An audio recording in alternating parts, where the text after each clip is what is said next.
it's not a production problem. It's the support system. And everywhere in the world, agriculture gets support from the state.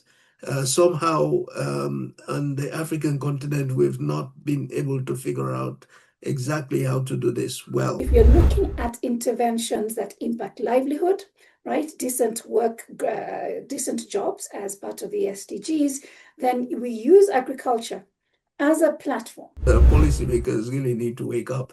There are opportunities there, enormous opportunities, especially in this climate transition. And if we can get agriculture right, much will be happening on the continent.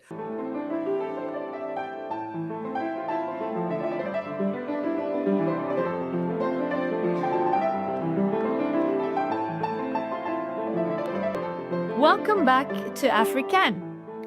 Today, we are moving on to our second theme for this season, which is self-reliance. We'll explore many aspects of self-reliance in developing countries, from food security to home ownership, through the role of remittances. For Faro Foundation, the most interesting avenue for achieving self-reliance is the creation of a viable local private sector, which can then become an endogenous engine of growth. We contribute to this process specifically through our social enterprises called Faro Ventures. Within the agriculture sector, self-reliance means food security, and our Faro Ventures in Ethiopia have been contributing to this goal through their agro portfolio, starting with a specialty edible oil plant in Kotu in Ethiopia. Today, I would like to discuss the challenge of food security and how African organizations and companies other than Faro Foundation are contributing to its solutions. I have invited an academic expert in food security in Africa, as well as the CEO of an innovative Kenyan business providing solutions in this space. Dr. Linda Davis is the founder and CEO of Giraffe Bioenergy, which is building East Africa's first integrated cassava to ethanol ecosystem. She has over 15 years' experience spanning microbiology, agribusiness, and renewable energy. Giraffe Bioenergy addresses Kenya's twin challenges of food security and clean energy by scaling high-yield cassava for both flour blending and ethanol fuel. Linda's innovation replaces charcoal and kerosene with affordable, locally produced ethanol that is safe for households and climate smart. Our second guest is Professor David Luke. David has just published a book called What Africa Eats, which is clearly the perfect fit with our discussion. He is professor in practice and strategic director at the LSE's Firoz Lalji Institute for Africa and extraordinary professor at Northwest University in South Africa. Specializing in African trade policy and trade negotiations, David has decades of experience in policy advisory services and managing and catalyzing research. He has worked at the African Union, the UN Development Programme, and the UN Economic Commission for Africa. David and his team were instrumental in the preparation of the protocols that make up the African Continental Free Trade Area Agreement, and he's a board member of Trademark Africa. His research is in the areas of trade development, trade and inclusion, and trade and sustainability. So let's kick off the discussion with a question to David. So before we move on to Linda's practical solution, I'd like to set the stage for our discussion with David's academic framework on food security. So David, Africa is facing a crisis of hunger with over 340 million Africans, or 1/4 of the entire population, suffering from food insecurity. Meanwhile, 82% of African countries' basic food comes from outside the continent. Now, effectively, your book shows that international trade is working against Africa. So allow me to bring in my personal interests into the discussion. You know, I studied development many years ago, and you know, in those days, I remember looking at the Prebisch-Singer hypothesis. And Prebisch and Singer contended that over time, the price of primary commodities declines relative to that of manufactured goods due to different income elasticities of demand. And this hypothesis, was the linchpin of the dependency school of development in Latin America. I remember the validity of this hypothesis being, quite disputed. So for me, it's a burning question I have to ask you, David. Were Prebisch and Singer right after all? And then, given that input substitution was the dependency school's response to determining the following terms of trade in Latin America, does that mean that we should return to that solution? Well, firstly, Francesca, thank you very much for having me on this podcast, and what a privilege also to join Linda, who's worked on at Giraffe on the cassava in particular. I've also followed, and incidentally, cassava is one of the crops I've been studying as well. I'm sure we'll have a great conversation on that. But to come to your question, I think Prebisch Singer were half right. Half right in the sense that, yes, the data does show that the terms of trade in the long term does, impact commodities negatively relative to manufacturers. But at the same time, it does not necessarily mean that commodity exports are not viable. They can be viable under certain circumstances. We need to distinguish between agricultural commodities, minerals, just lumping everything together does not actually make sense, because there's some commodities that are strategic, of course, can defy the terms of trade argument. Take gold, for example. Gold is at its highest point ever. I believe just this week it topped $4,000 an ounce. And nowadays we talk about some strategic minerals as well. But outside of minerals, among agricultural commodities, there are also some important ones that we see the prices sort of being soaring in recent years. Take coffee, cocoa. Prices, being volatile, but not necessarily sort of conforming to the pre-Singer paradigm. So they were half right that for many commodities, yes, that is the case. And in general, yes, indeed, one of the problems that African countries face is dependence on commodities, and for countries that not blessed with the strategic commodities that have been doing well. Oh, by the way, I did not mention fossil fuels, oil and all that. I did not mention that because I think we all want to move away from fossil fuels in the interest of sustainability. But yeah, for countries that are dependent on commodities that are not strategic, they do face the problems that Prebisch Singer highlighted. As regards whether import substitution is the solution, again, that can work in some circumstances, and in other circumstances, of course, where you have export competitiveness, that's is something to obviously to pursue. It only makes sense that you do that. So in other words, what I'm getting at is some insights from Prebisch Singer. Lots of insights also from people, by the way, contemporary, like Joe Stiglitz, Danny Roderick, and so on, who are advocating for countries to have innovative policies that respond to the specific problems that they face. The fact is, we don't have a comprehensive theory of international trade. We have all these insights from good contributions, people like Prebisch Singer and so on, from Roderick, from Stiglitz, Paul Krugman, lots of theories, but we don't have a comprehensive theory. And what people like Stiglitz and Roddick are saying, look at the problems that you have to solve. Look at, try to find your pragmatic solutions to these problems. Don't be stuck in one ideological camp or the other. And I guess that would be my take as well. And by the way, I do teach a course on trade policy and development. And the first thing I tell the students is that we don't have a comprehensive theory.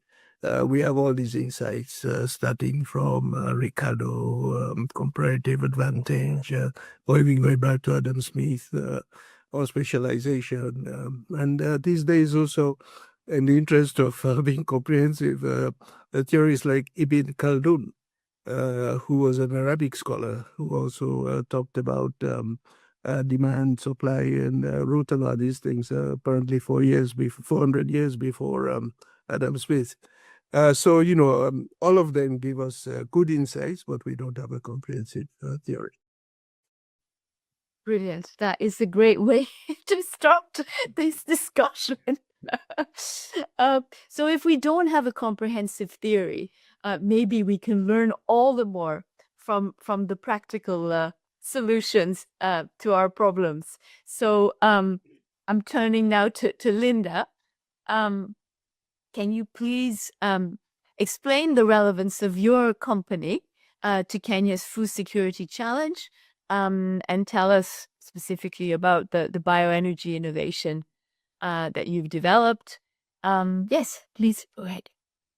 Fantastic. Thank you for this opportunity to participate in this very important discussion. The first thing I want to say is the opportunity to talk, how can a bioenergy company such as Giraffe Bioenergy be vital for food security? The discussion here is around Africa's food security. So let me provide some context. Biofuels in general are typically a surplus crop, right? So when we look at biofuels, ethanol, biodiesel around the world, they are produced from surplus starchy crops. For instance, in the case of the United States, they use corn. In Europe, the surplus wheat goes into ethanol production. In Asia, surplus cassava goes into ethanol production. So in Africa, it is exactly the same methodology that we're going to use to catalyze biofuel production. So at Giraffe Bioenergy, we have a cheesy tagline. We say we stand tall for food and fuel. And some people think that that's a contradiction. But the first thing I want to say is it's a surplus crop, right? And that surplus crop going into ethanol production, that in our case, the target market is cooking fuel. So we are producing ethanol cooking fuel from surplus cassava in Kenya. The beauty of our specific company is that cassava is not considered a food crop in Kenya. That is highly unfortunate because for whatever reason, historical reasons, palate reasons, cassava is not a primary staple food, just as it is in West Africa and other places. So when at Giraffe Bioenergy, we're growing cassava at large scale, we are immediately growing it as a surplus. And that is why we can confidently catalyze food and fuel, starting with the fuel pathway. So it's important to say that because there's a lot of false narratives, blanket narratives against food being incompatible with fuel in the African context. The second point I want to make, and I'm putting my remarks around Kenya. Kenya has a national flour blending bill. And what we have said for the last 10 years is we are not self-sufficient in our staple food crop, and that is maize. So what we've wanted to do as a community is blend maize with cassava, amaranth, sorghum, and other crops, such that every kilogram of milled flour is blended with this. And that way we will reduce or eliminate all the imports of maize that come into the country. But here's a travesty. This bill has failed in Parliament multiple times in the last decade. Why?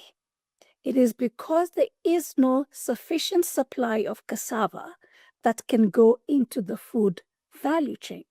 So we get into a chicken and egg situation.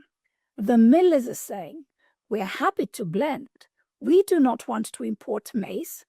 However, we do not have the cassava coming in from our smallholder farmers or our agricultural landscape. So therefore, the millers stop the bill in its tracks. So what we are doing as practitioners in this value chain is by off-taking all our cassava, right, for a ready market, and that is ethanol cooking fuel, we will be catalyzing seedling production, cassava production for smallholder farmers and others who want to grow cassava at large scale to actually fill in the gap in the food ecosystem in Kenya. Now, what we have done at Giraffe Bioenergy is we have had to fix the broken cassava seedling system from scratch. As I said, we do not consider cassava as a valuable food crop in Kenya, and that's a travesty, and I think Professor will explain how cassava can really be valuable in the food chain, just as our West African brothers and sisters and those in the East have figured out. So because of that, cassava in Kenya was under-researched, under-invested in. So therefore, the cassava that was in the market for subsistent use had the unfortunate moniker, a poor man's crop grown by women, right? So there was no seedling that was reliable. It was diseased, susceptible to cassava mosaic disease and cassava brown stick disease. So at Giraffe Bioenergy, we had to build a seedling system from scratch with the end use of having ethanol cooking fuel. But by so doing, we now have enough disease-free seedlings, dual resistance, working with the International Institute of Tropical Agriculture to be able to distribute and supply seedlings for those that are interested in the value chain. So we are very, very proud of our innovation. Yes, our flagship product is ethanol cooking fuel in the next 2 years, but we are bringing food security along because now farmers and other stakeholders can access certified dual disease resistant seedlings. So we're super excited that as an energy company, we are also a food company and participating in making Kenya food secure. So that is just really how, as practitioners, we are actualizing the policies that Professor David has just mentioned. Thank you. Any thoughts on that, David, or comments? Sure. Cassava is one of the products that we studied, for the How Africa Eats book. We identified it as one of the 8 key products that contribute to Africa's food security. But we also understood, and we made very clear in the book, that cassava is widely eaten in West Africa and less so in East Africa, a point that Linda has also made. And yes, we also, understood that a crop like cassava and also yam, that the flour, you can derive flour from these crops, which are important for substituting the importation of wheat, because wheat is traditionally what is used for, especially for making bread and so on.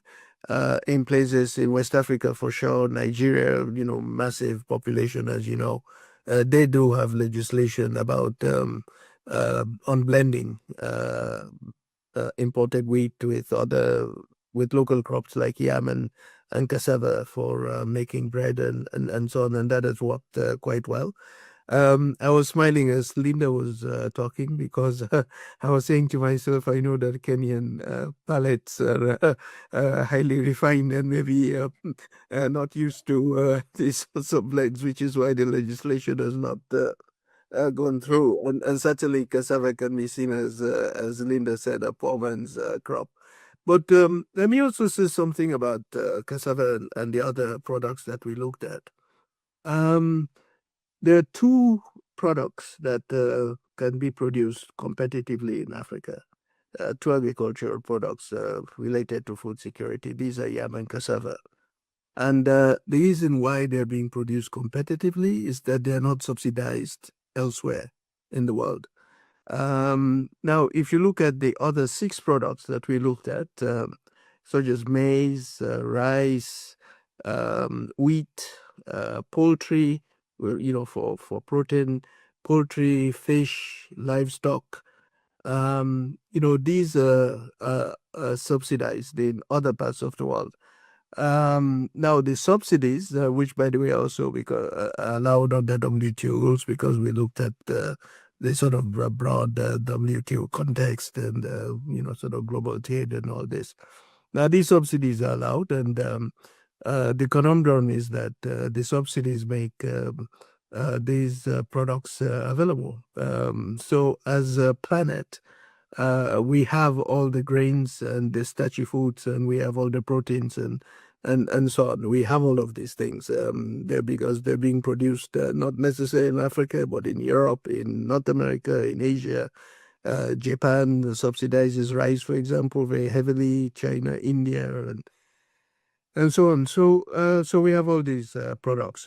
But the thing is that for Africa, which cannot afford subsidies, it suppresses the prices of these products, does not make it competitive. It does not make it viable for farmers to produce these products, because they're also faced with imports that are more cheaper than what they can produce and put on the market. So, that's what, as economists, we refer to as price suppression.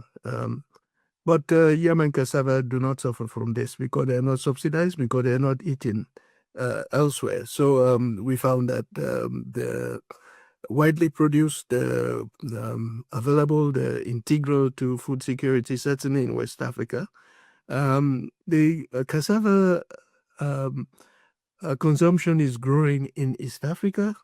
We found perhaps not so much in Kenya, but in other parts of East Africa, it is growing, and cassava production as well. Because, as Linda said, it's a crop that is very easy to cultivate, and the yields, within just a few months, you begin to get the yields, and you could have a substantial harvest, especially if you deal with all the threats, the diseases, and so on. And water related is a plant that also requires water, and so the water related issues and all that in the context of climate change. But even so, as Linda also pointed out, a lot of research has been done on the adaptation part of how you could sort of have varieties, seedlings that can respond to these challenges, drought, less water, and so on. So much has been done that we found. So it is a viable crop. It's a crop that really should be promoted.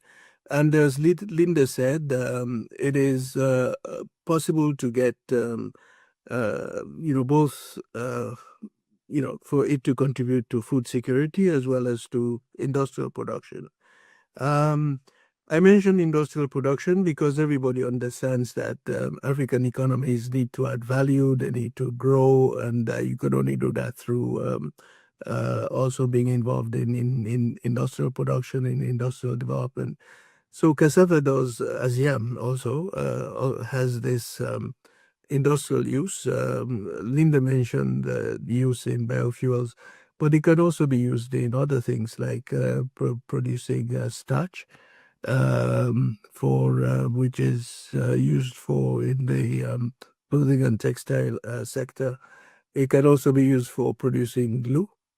is another use, and several other industrial uses. It can also be used for animal feed. By the way, because if we're talking about livestock and poultry, they also have to be fed as part of the food value chain and all that. And these are relatively cheap sources of food for poultry and livestock and so on. Even for fish farming, by the way, fish was another of the 8 products that we looked at. Especially with challenges in deep sea fishing and issues around illegal, unregulated fishing and all that. What we also found that fish farming is contributing significantly to the protein requirements and so on. And cassava can also be part of that used for feed for the fish. So it has multiple dynamic uses. I think I've just given Linda here free commercial advice. Linda, I'll send my bill afterwards. Yeah, I'll send my bill. Yeah. Oh, you could give me some shares in your company or whatever. But yeah, so it's a versatile crop. And it does, as I say, illustrates the dilemma that African countries face when it comes to food security. On the one hand, not subsidized globally, so it's can be produced competitively, not suffering from price oppression and so on. And then it does have uses that contribute to industrial development. So I think Linda is onto a really good thing. Thank you. I must just a quick comments and really thank you. This is turning to be a fantastic cassava podcast. Thank you, Frances. No, but just It's your spotlight. I want to pick up on the subsidies, right? Very, very important, especially for those who are still skeptical around how food and fuel and other industrial products can coexist. I really want to just underscore what has been said. So cassava and to some extent the yam, it's not subsidized in other communities, right? So very, very critical in primary food production in Kenya. You can produce this competitively for internal consumption. However, there is a big hurdle, a technical hurdle that Giraffe Bioenergy has to scale. And that is, we will be producing a commodity. Ethanol is a commodity. And our counterparts in the Western world have had 40, 50 years head start with their surplus starchy crop that is subsidized. So corn in the US is heavily subsidized. Mm-hmm. They produce ethanol. And this ethanol, the molecule hits the global markets. It is that much more cost competitive, just given the history of yield improvements and the subsidies. Similarly, in Brazil with sugarcane for that particular molecule. The same is true for Thailand, India, etc., that have produced cassava over many, many years. Producing that molecule, we will be competing with the subsidized product, right? So putting all that together, cassava as a primary food crop enjoys beautiful, for lack of a better word, trade economics, especially for domestic use. For ethanol, we will have to be very price competitive because distributors of ethanol cooking fuel may have an alternative from the global markets, especially if these mature markets can land ethanol on the port of Mombasa, port of Dar es Salaam, much cheaper than we can produce it domestically. But that is a challenge that Giraffe Bioenergy is ready to meet head on by ensuring that we keep our production costs quite low, obviously having the shared prosperity with the communities that we work in front and center. But that is just a very, very interesting point. For food, absolutely, cassava literally has a red carpet. For fuel, we have that much more work to do because of the global competition, because of its commodity nature. So really, really important to bring that point across for those that are really worried that Africa or Kenya will starve its population if it proceeds with its biofuel production ambitions. So thank you so much for that setup, David. Please go ahead, Francesca.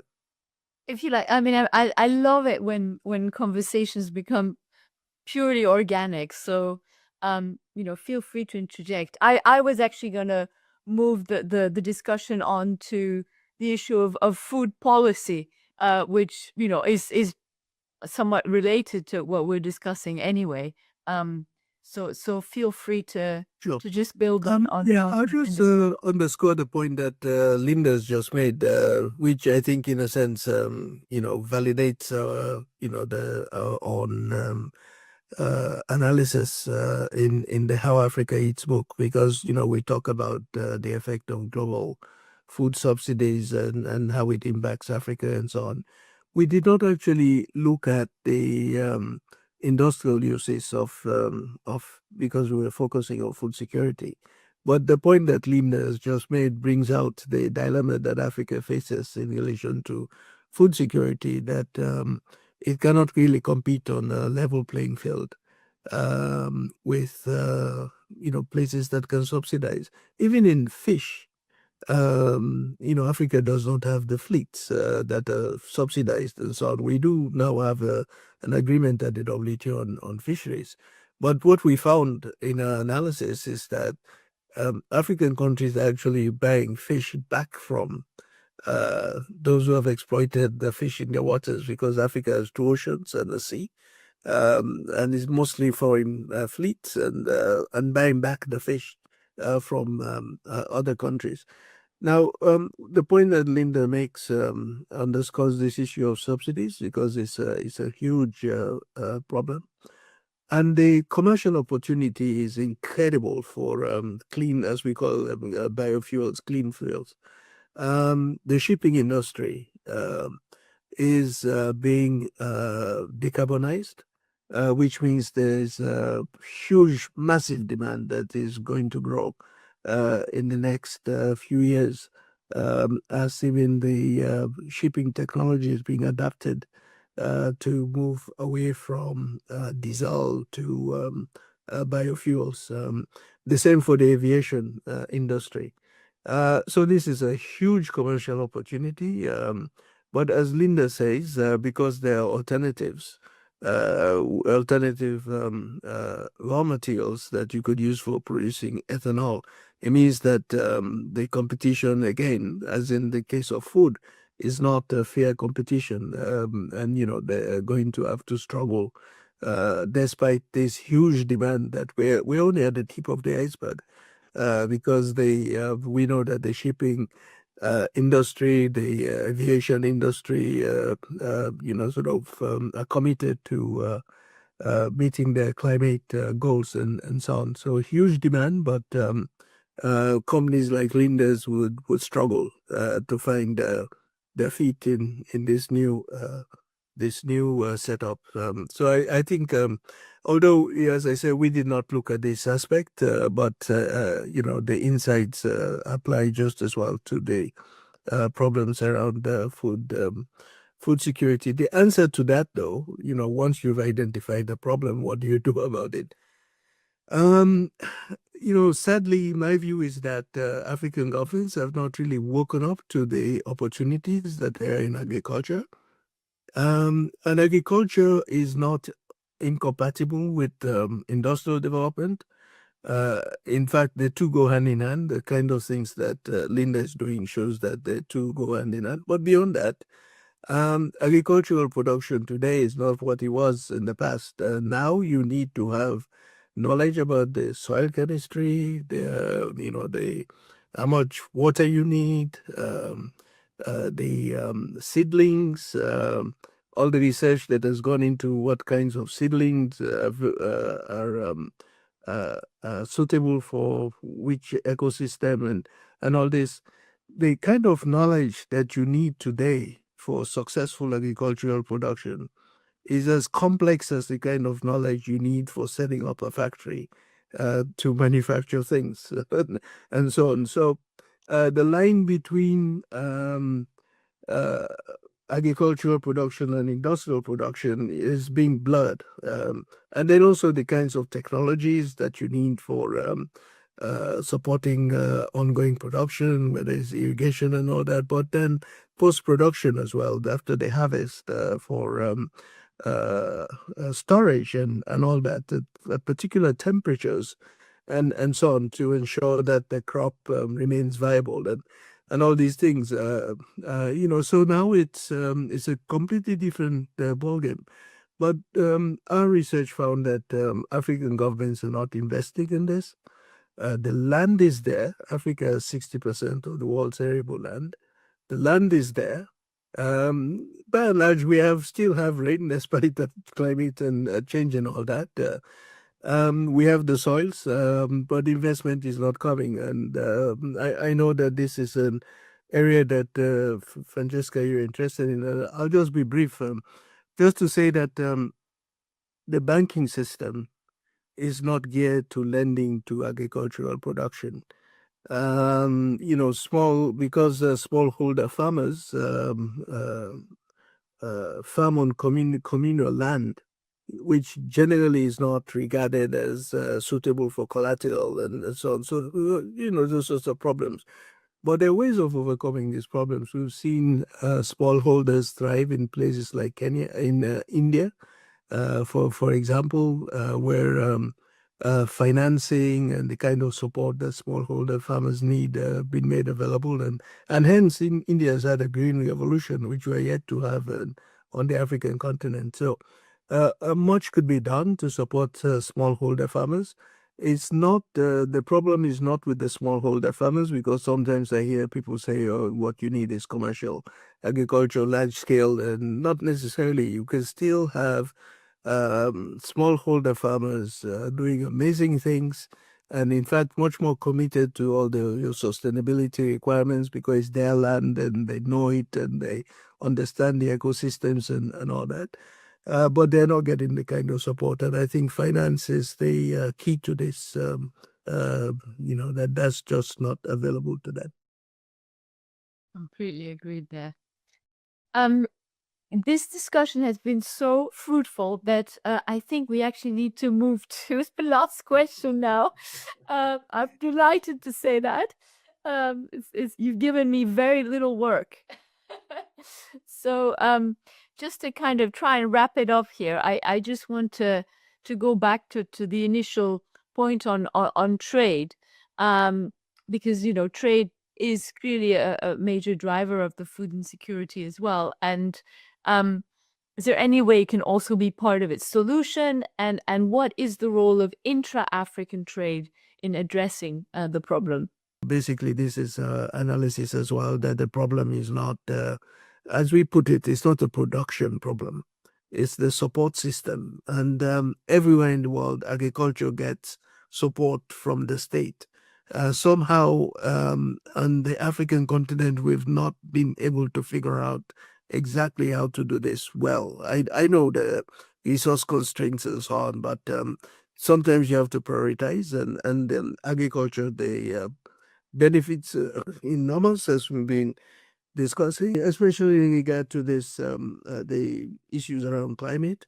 Because on the one hand, as Linda's work shows, on the mitigation side, with clean fuels and all that, there's much you can do.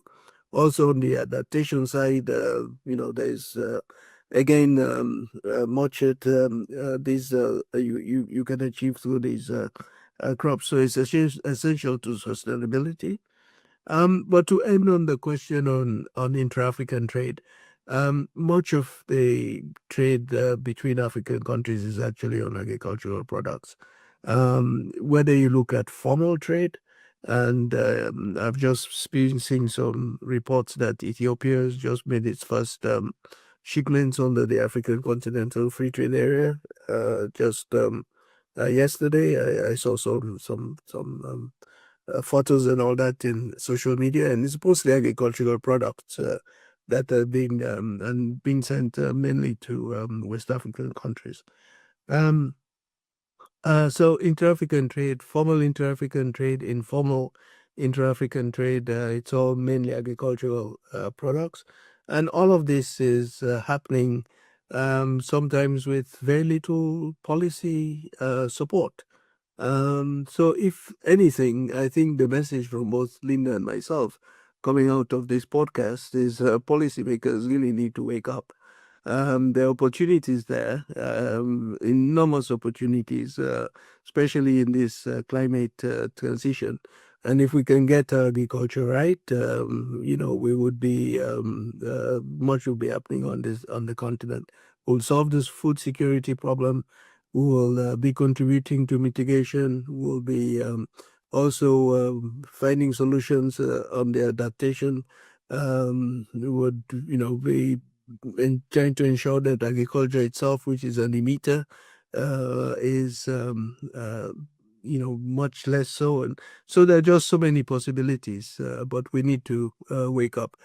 And we need to look at the successful experiences of places like Australia, New Zealand, which mainly agricultural nations, or even Canada, mainly agricultural nations. So there's a way that agricultural, industrial development, economic development, all can go hand in hand and help African countries transform their economies, overcome poverty, etc. So let me leave it there with the challenge to our policymakers. Thank you. That's a fantastic summary. You've heard it on Afri-CAN today. Policymakers, you need to wake up. Thank you so much to both of you. It's been delightful.